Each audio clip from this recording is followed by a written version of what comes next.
Up until 1994, there had been a drought of shortwave activity out of Haiti for a few years, the last station being the religious broadcaster 4VEH.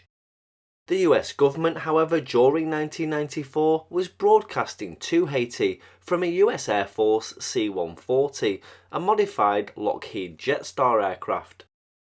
The station it was broadcasting was Radio Democracy, and transmissions took place on 1035 kHz, the frequency once used by 4VEH, as well as 91.9 MHz FM. The US Air Force ran similar airborne broadcasting stations in areas of conflict, including during the Vietnam War, the service codenamed Stratovision, which got me thinking about Radio Caroline. Not sure where this is going? Well, just over 50 years ago, Irish businessman Ronan O'Reilly, who was a pioneer in pirate radio and indeed radio as a whole, made quite an extraordinary proposal. O'Reilly, Radio Caroline's managing director, proposed to have Caroline TV transmitted from two Lockheed Super Constellation airliners. A number of press conferences were held in London to publicise the plan in 1968, but the project then faded from the media's attention. However, by mid-1970, O'Reilly announced that Caroline TV was now scheduled to start regular transmissions from the 1st of July. Over £1.25 million was said to have been invested in Caroline TV, and sufficient advertising promised to keep the station on the air for at least 6 months. Publicity sent to the media in June of 1970 said that the two aircraft would take turns, circling elliptically over the North Sea. Based at a foreign airport and orbiting over international waters, they'd beam pirate television over the UK. Programmes were to be on air in colour on the 625 line UHF band, daily from 6pm till 12 midnight, 5 days a week, and between 6pm and 2am on the other 2 days.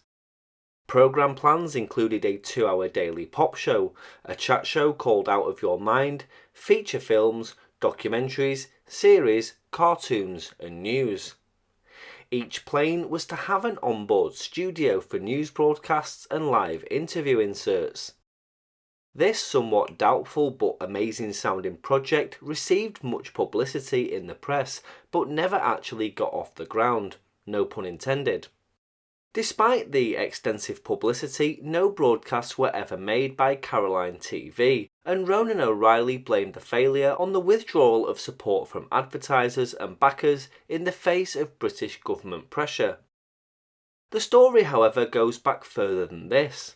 Plans were announced in May of 1966 for the launch of Caroline TV from the vessel Cheetah 2, which had originally been partially equipped by Radio Nord and Radio Mercure for their planned TV service to southern Sweden and Denmark in 1962. Cheetah 2 had been loaned to Radio Caroline South in January of 1966 as a temporary replacement for the Mi Amigo, which had been damaged after running aground during a storm. By April 1996, the Mi Amigo had been repaired and refurbished, and once again fully taken over, broadcasting Radio Caroline South programmes. The Cheetah 2 was then surplus to the station's radio requirements, and Caroline TV was planned to broadcast to London and the southeast of England from 10am till 3pm and 10pm till 3am.